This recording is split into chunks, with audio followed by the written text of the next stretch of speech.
So you think you know muscle car engines. You hear the words muscle car era, and immediately your brain goes to the 426 HEMI, the big block 454, maybe the Boss 429.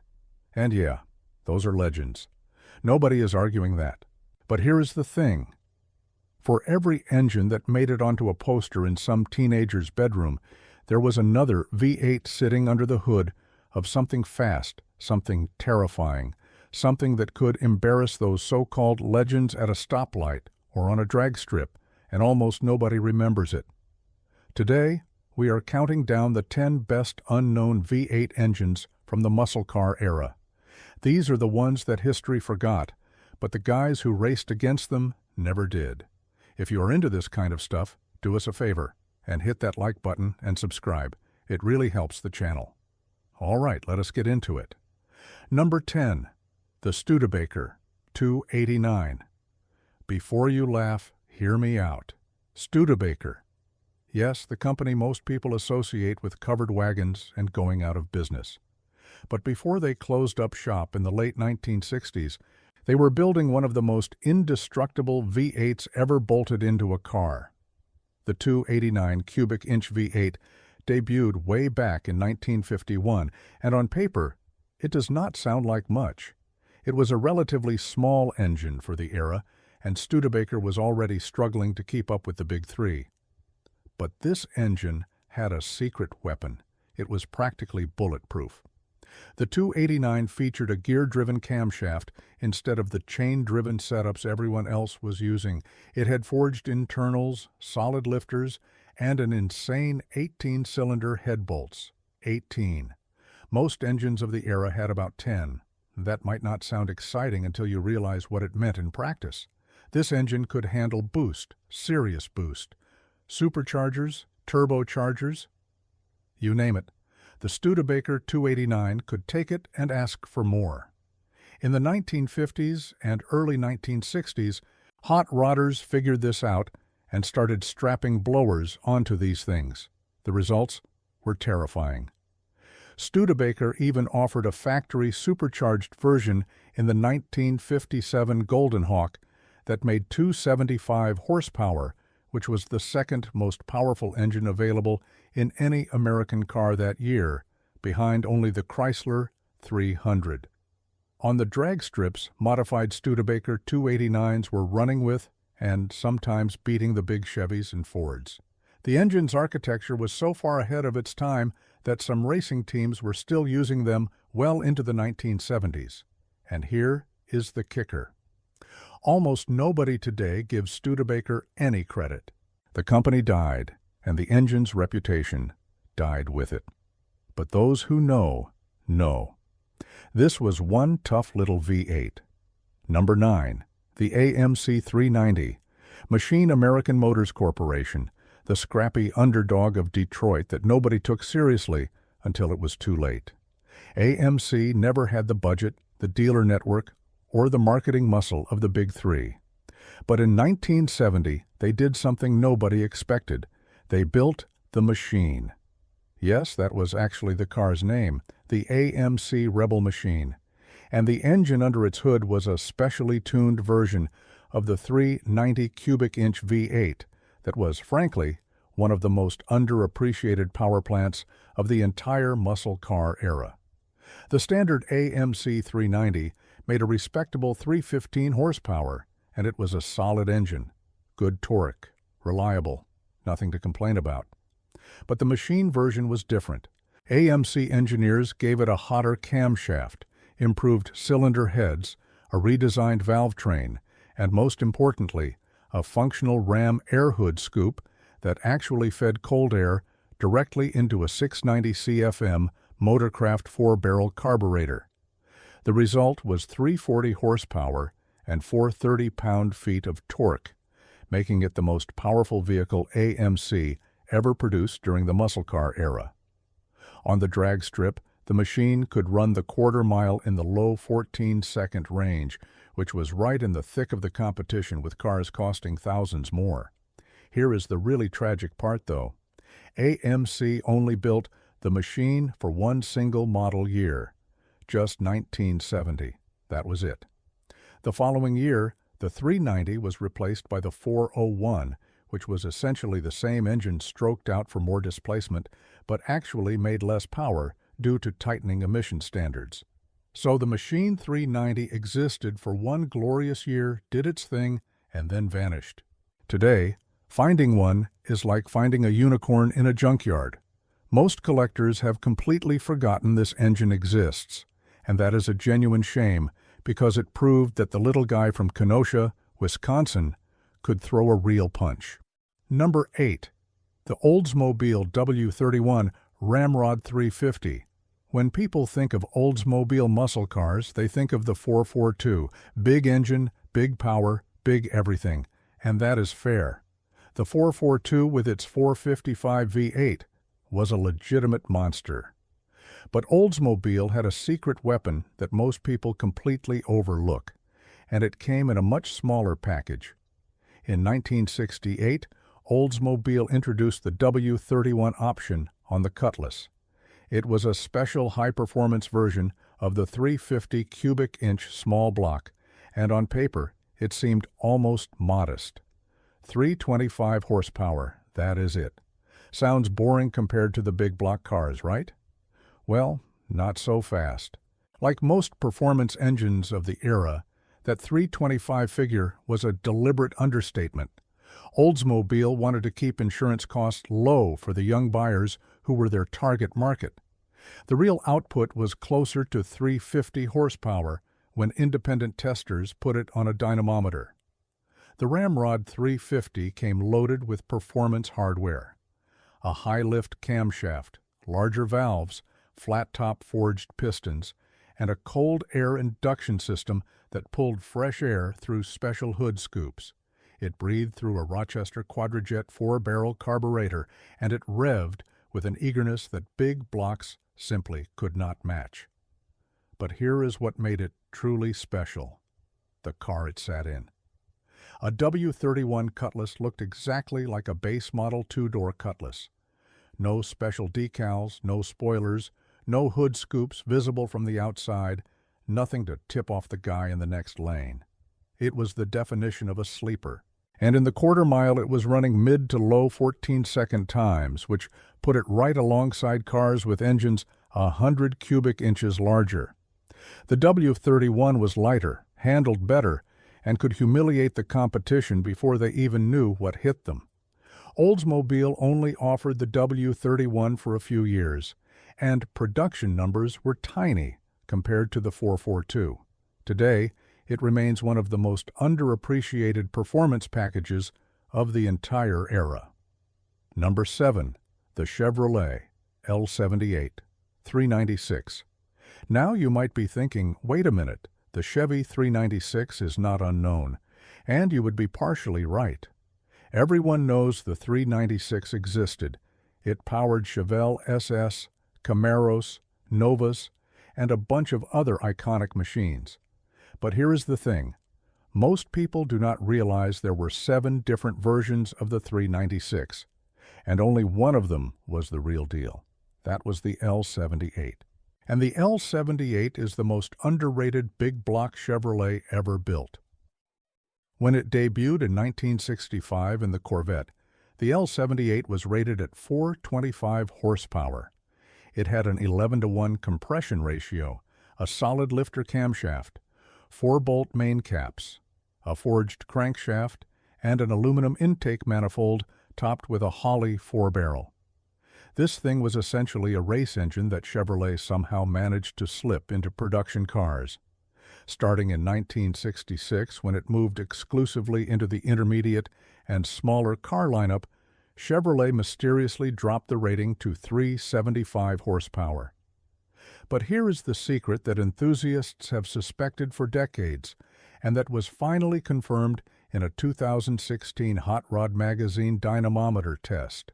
The power never actually changed. Chevrolet lied. A bone stock 1969 L78 put on a dyno produced 425 horsepower, the same as the original rating, and with nothing more than a set of headers replacing the restrictive stock exhaust manifolds, it jumped to 457.5 horsepower. That is more than the legendary 1970 LS 6454 was rated at from the factory. Let that sink in. A 396 making more power than a 454, and nobody talks about it. The L78 lived in the shadow of the 427 and the 454, engines with bigger numbers and bigger reputations. But for the guys who checked the right option box on the order sheet, the L78 was the insider's choice. It was cheaper, it was lighter, and in many cases, it was faster. And here is one more mind-blowing fact.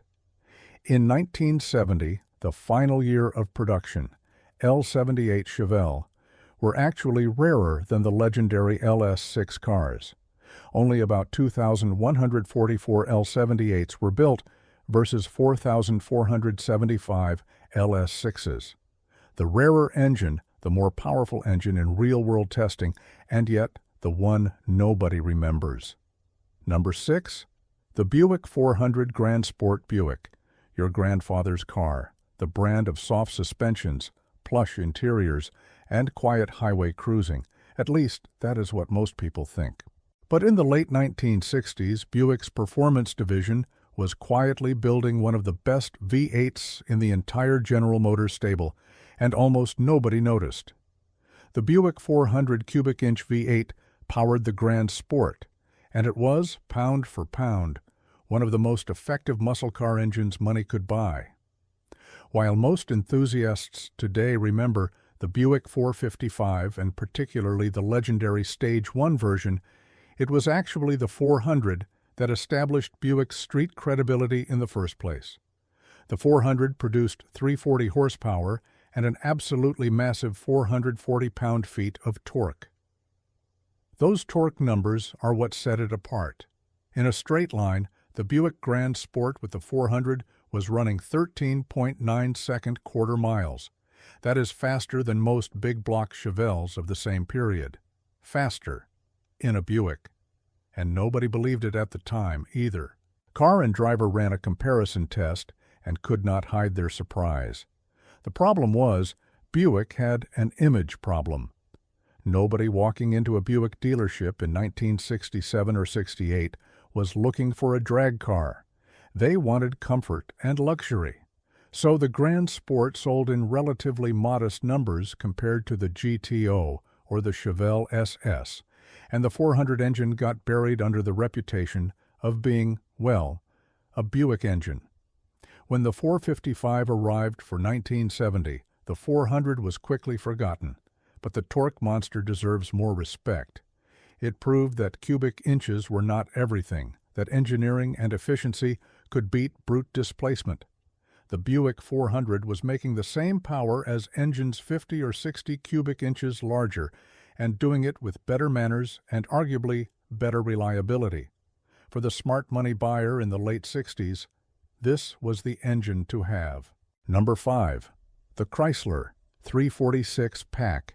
The Chrysler 340 is not completely unknown among hardcore Mopar fans, but in the broader world of muscle car appreciation, it gets absolutely buried under the weight of the 426 HEMI and the 440. And that is a crime because the 340 was arguably the most cleverly engineered small block V8 of the entire muscle car era. Introduced in 1968, the 340 was designed from the ground up as a performance engine. It was part of Chrysler's LA engine family, but it was not just a bored-out version of something lesser. It got forged connecting rods, a forged crankshaft, high-flow cylinder heads with oversized valves, and a high-rise dual-plane intake manifold. The base 4-barrel version was rated at 275 horsepower, which was already impressive for a small block. But then, for 1970, Chrysler introduced the 6-pack option on the 340. 3 2-barrel Holley carburetors sitting on top of an Edelbrock aluminum intake manifold. The center carburetor handled normal driving, and when you put your foot down, the 2 outboard carburetors opened up and all hell broke loose. The six-pack 340 was rated at 290 horsepower, but like so many engines of this era, that number was a fantasy designed to keep insurance agents happy. Real output was well north of 300, and here is where the 340 really shined. Weight, or rather, the lack of it. In a Dodge Challenger or Plymouth Barracuda, the 340 was significantly lighter than the 440 big block. This meant better weight distribution, better handling, and a better power-to-weight ratio. In multiple independent tests, a 340 Challenger actually posted faster quarter-mile times than a 440 Challenger. The smaller engine beat the bigger one. The same platform, the same car, but the lighter engine crossed the finish line first.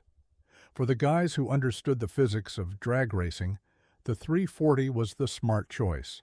It was cheaper to buy, cheaper to insure, and faster in a straight line.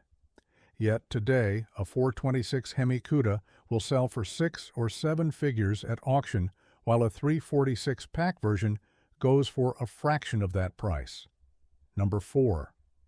The Pontiac 350 High Output. Pontiac is remembered for a lot of things: the GTO that started the muscle car craze, the Tri-Power 389, the 455 HO, and the screaming Ram Air engines. But there is one Pontiac V8 that almost never makes anyone's list, and it might be the most underrated engine the division ever built. The 350 High Output, or 350 HO, debuted in 1968, and it was Pontiac's way of proving that you did not need 400 cubic inches to have a seriously fast car. In a time when General Motors had a corporate ban on engines larger than 400 cubic inches in intermediate cars, the 350 HO was a loophole that became a legend. Pontiac engineers basically took all the good stuff from the 400 Ram Air engine and crammed it into the smaller block. The 350 HO got the 400's cylinder heads, its intake manifold, its exhaust manifolds, and a cam profile borrowed from the 400 HO. The result was an engine rated at 325 horsepower in 1968 models like the Firebird and Tempest, climbing to 330 in 69. But again, those numbers were deliberately underrated. Real output was closer to 350 horsepower on a dynamometer. Here is the part that blows people's minds. A 1968 Pontiac Firebird with the 350 HO ran the quarter mile in the low 14s, the same times as the 400 Ram Air cars, and actually better than the non-Ram Air 400s. Same platform, less displacement, same performance, and it cost significantly less to buy. The 350 HO was also lighter, which improved the car's handling and made it more fun to drive on twisty roads. For the buyer who wanted real-world performance without the big block price tag and insurance penalty, this was the smart move. But because it did not have a big number attached to it, because 350 did not sound as impressive as 400 or 455, history largely forgot about it. Even in the Pontiac community, the 350 HO is an afterthought, overshadowed by the Ram Air 4 and the Super Duty 455. But the guys who drove them in the late 60s knew the truth. This little engine punched way above its weight class. Number 3, the Chrysler 446 pack. This one is going to surprise some people because the 440 is not exactly an unknown engine. Chrysler made a lot of them, and they powered everything from Roadrunners to Chargers to Super Bs. But the specific version we are talking about, the 446 pack, also known as the 6-barrel at Plymouth, is one of the most overlooked powerhouses of the entire muscle car era. And the reason is simple. It lived in the shadow of the 426 HEMI. The 446 pack used the same triple carburetor setup as its smaller 340 sibling. 3 Holley 2-barrel carburetors on an Edelbrock intake, with the center carb handling daily driving and the outboard carbs kicking in under heavy throttle. The rated output was 390 horsepower and 490 pound-feet of torque. And here is the thing that most people do not realize. The 446 pack was only 10 pound-feet of torque less than the legendary 426 Street HEMI. 10. And it cost a fraction of the price. In 1970, adding the 426 HEMI to your Roadrunner would set you back around $700, a massive sum at the time. The 446 pack was about half that. On the street, in real-world driving, the difference between the two engines was almost negligible. The HEMI had more top-end power, sure, but the 446 pack had nearly identical torque, launched harder off the line thanks to its massive low-end grunt, and was far more reliable in daily driving. The HEMI needed constant tuning and attention. The 440 just worked. Remember the black 1968 Charger from the movie Bullitt? The one chasing Steve McQueen's Mustang through the streets of San Francisco? That car had a 440 under the hood. And in real life, if it were not for the script, that Charger would have absolutely destroyed the 390-powered Mustang. No contest. But because the 440 did not have the word HEMI stamped on it, because it was the blue-collar engine instead of the exotic race-bred option, history has treated it as a second-class citizen. In reality, the 446 pack was the engine that actually powered the muscle car era. For every HEMI car that rolled off the assembly line, Chrysler sold dozens of 440 cars. It was the engine that regular people actually bought, actually drove, and actually raced, and it deserves to be remembered as one of the greats. Number 2, the Ford 427 SOHC Cammer. All right, if there is one engine on this list that deserves to be famous but somehow is not, this is it. The Ford 427 SOHC, better known as the Cammer, might be the most incredible V8 engine ever built during the muscle car era, and yet most casual car enthusiasts have never even heard of it. The story begins at the 1964 Daytona 500. Ford's 427 pushrod V8 had been dominating NASCAR, but Chrysler showed up with the 426 HEMI and absolutely destroyed the competition. Plymouth finished first, second, and third. Ford was humiliated. The response was swift and furious. Ford engineers took their existing 427 FE side oiler block and, in roughly 90 days, transformed it into something extraordinary. They replaced the pushrods with a single overhead camshaft driven by a massive 6-foot-long timing chain. They redesigned the cylinder heads with hemispherical combustion chambers. The result was an engine that produced 616 horsepower with a single 4-barrel carburetor. With dual 4 barrels, it made 657 horsepower. In the mid-1960s, naturally aspirated. Those numbers were absolutely insane. There was just one problem. NASCAR boss Bill France took one look at the Cammer and banned it before it ever turned a single competitive lap.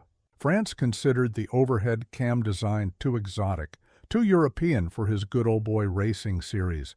Ford lobbied, protested, and even displayed a camera-equipped Galaxy at the Indianapolis Motor Speedway, hoping to build public support. None of it worked. In 1966, NASCAR briefly allowed the Cammer, but with a weight penalty so severe at 4,400 pounds that no team could be competitive against lighter HEMI cars.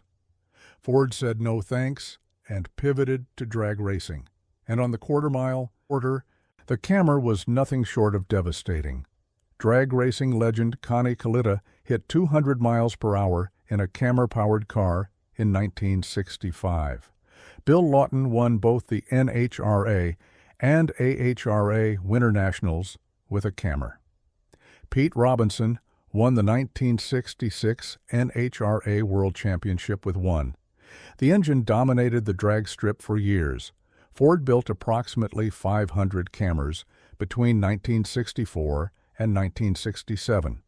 They never put it in a production car, but you could buy one over the counter from select Ford dealerships for about $2,300. Today, finding a factory-spec Cammer is virtually impossible, as most were heavily modified for racing. This was the engine that NASCAR was so afraid of, They literally changed the rules to keep it off the track.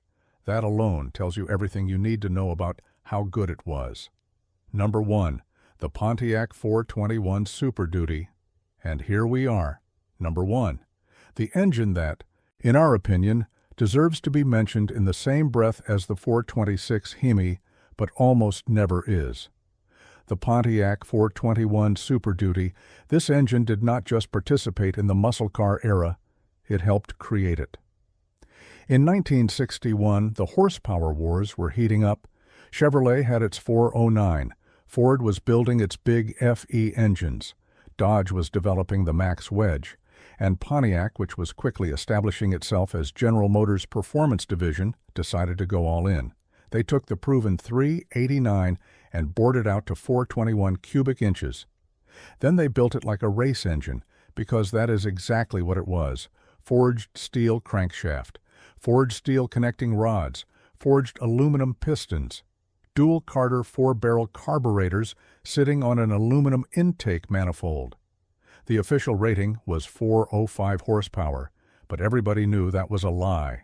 Motor Trend tested a 421 Super Duty Catalina and determined the engine was making 465 horsepower and 505 pound-feet of torque at the flywheel. A confidential 1962 General Motors internal memo later revealed that the engine was actually producing 468 horsepower with a single 4-barrel setup. On the drag strip, the Super Duty Pontiacs were absolutely terrifying.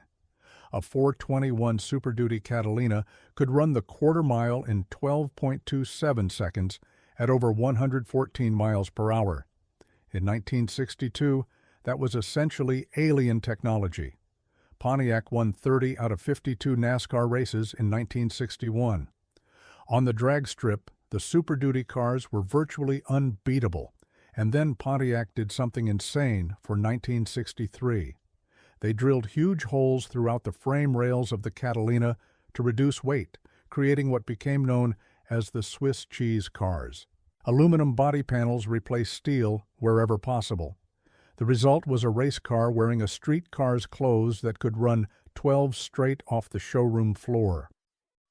Only about 171 421 Super Duty cars were built across 1962 and 63 before General Motors Corporate stepped in and killed the entire program with a company-wide racing ban in January of 63. That ban is the reason most people do not remember this engine. It was pulled from the market before it could build a lasting legacy.